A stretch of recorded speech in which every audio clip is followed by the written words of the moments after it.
Hi అండి. అందరూ ఎలా ఉన్నారు? బాగున్నారా? మేము కూడా బాగున్నామండి. ఈరోజు వీడియో వచ్చేసి చిన్నులపాయతో పచ్చడి అండి. చిన్నులపాయతో కూడా పచ్చడి పెట్టుకోవచ్చండి. కావాల్సిన పదార్థాలు చూద్దాము.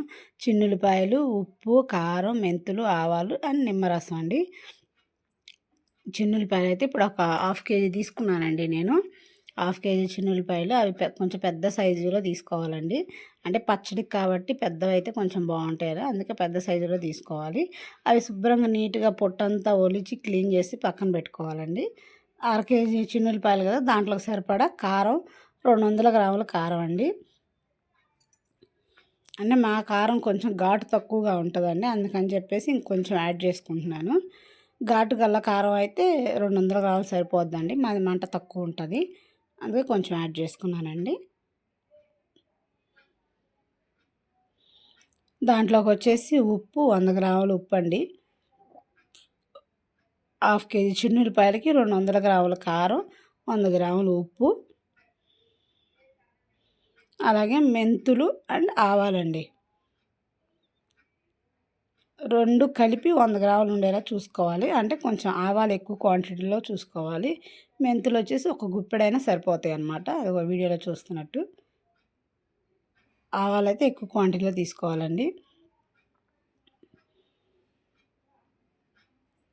ఇప్పుడైతే స్టవ్ మీద ఒక ప్యాన్ పెట్టుకొని డీప్ ఫ్రైకి సరిపడా ఆయిల్ పోసుకుందాము.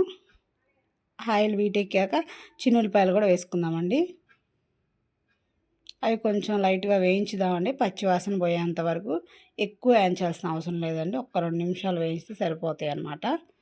అవి వేయించేటప్పుడు కొంచెం జాగ్రత్తగా వేయించుకోవాలండి. అవి నూనెలో వేయగానే చిటపటా పేలుతున్నాయి అనమాట, కొంచెం జాగ్రత్తగా వేయించుకోవాలి. అవి వేగిపోయాయండి, ఒక బౌల్లోకి తీసుకుందాము.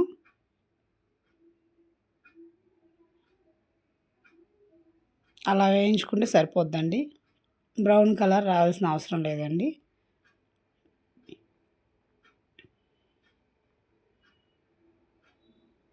అదే ప్యాన్లో ఇప్పుడు పోపు అయితే వేసుకుందామండి. ఆవాలు, ఒక స్పూన్ ఆవాలు వేసుకుందాం. అవి వేగనిద్దామండి.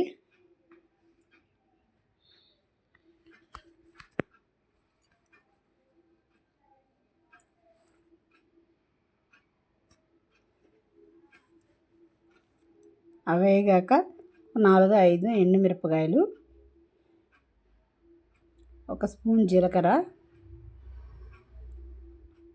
టేస్ట్ కోసం కొంచెం ఇంగువ, అవి కొంచెం బాగా వేయించుకోవాలండి. పోపు కూడా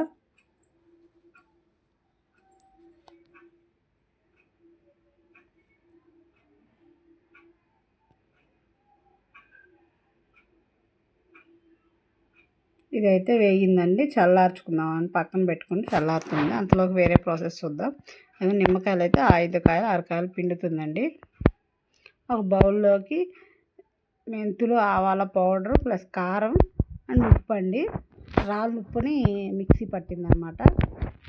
అది కొంచెం ఉండలుగా వచ్చింది.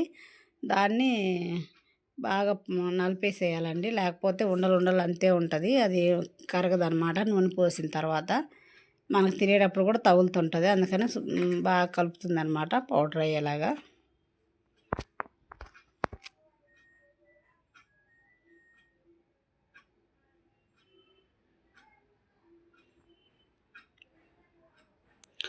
గరిటతో తిప్పితే అవ్వట్లేదు అని చెప్పేసి చేస్తూనే కలుపుతానని చెప్పేసి కలుపుతుందండి. అది చూడండి ఎంతంత ఉండలు కట్టాయో. ఆ ఉండలు అనేది లేకుండా చూసుకోవాలండి.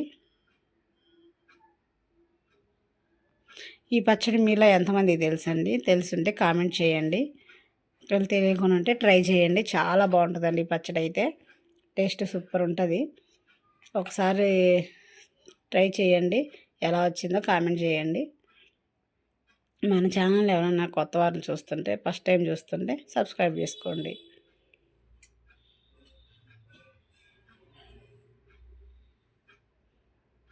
అలా మొత్తం శుభ్రంగా కలిపేయాలండి, ఉండలు అనేది లేకుండా.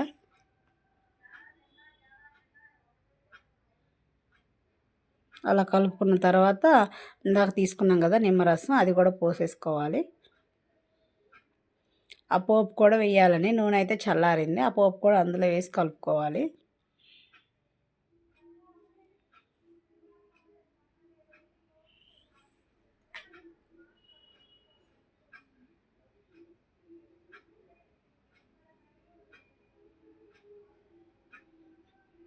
పోపు కూడా వేసి మొత్తం పూర్తిగా కలిసేలాగా కలుపుకోవాలండి.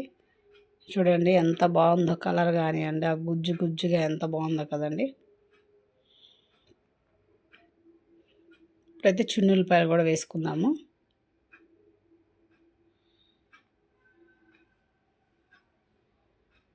అవి కూడా వేసుకొని బాగా కలిసేలా కలుపుకుందామండి. పచ్చడి అయితే చాలా బాగుంటుందండి. మన ఆవకాయ పచ్చడి అయితే ఎలా ఉంటుందో అలా అంత టేస్ట్గా ఉంటుంది. ఇది కూడా అందరూ ఒకసారి ట్రై చేయండి, చాలా బాగుంటుంది. కొలతలతో సహా చెప్పాను కదండి, అందరూ ట్రై చేయండి. ఎలా వచ్చిందో కామెంట్ మాత్రం మర్చిపోకండి.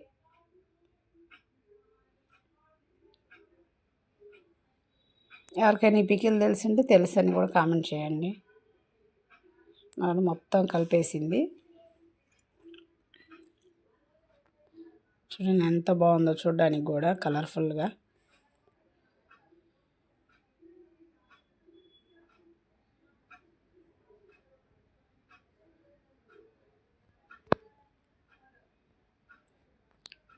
టేస్ట్ చేస్తుందండి, చాలా బాగుందంట. నువ్వు కూడా టేస్ట్ చేయమని నాకు కూడా పెడుతుందండి. అంటే పచ్చళ్ళన్నీ ఆంటీ పెట్టేద్దులండి, నాకు తెలియదు కొన్ని కొన్ని, నాకైతే అన్నీ చూపిస్తుంది. సూపర్గా ఉందమ్మా, అన్నీ బాగా కుదిరాయి, బాగుంది పచ్చడి అయితే అని చెప్పి అంటుందండి. నిజంగా చాలా బాగుందండి టేస్ట్ అయితే. Please like, share, subscribe.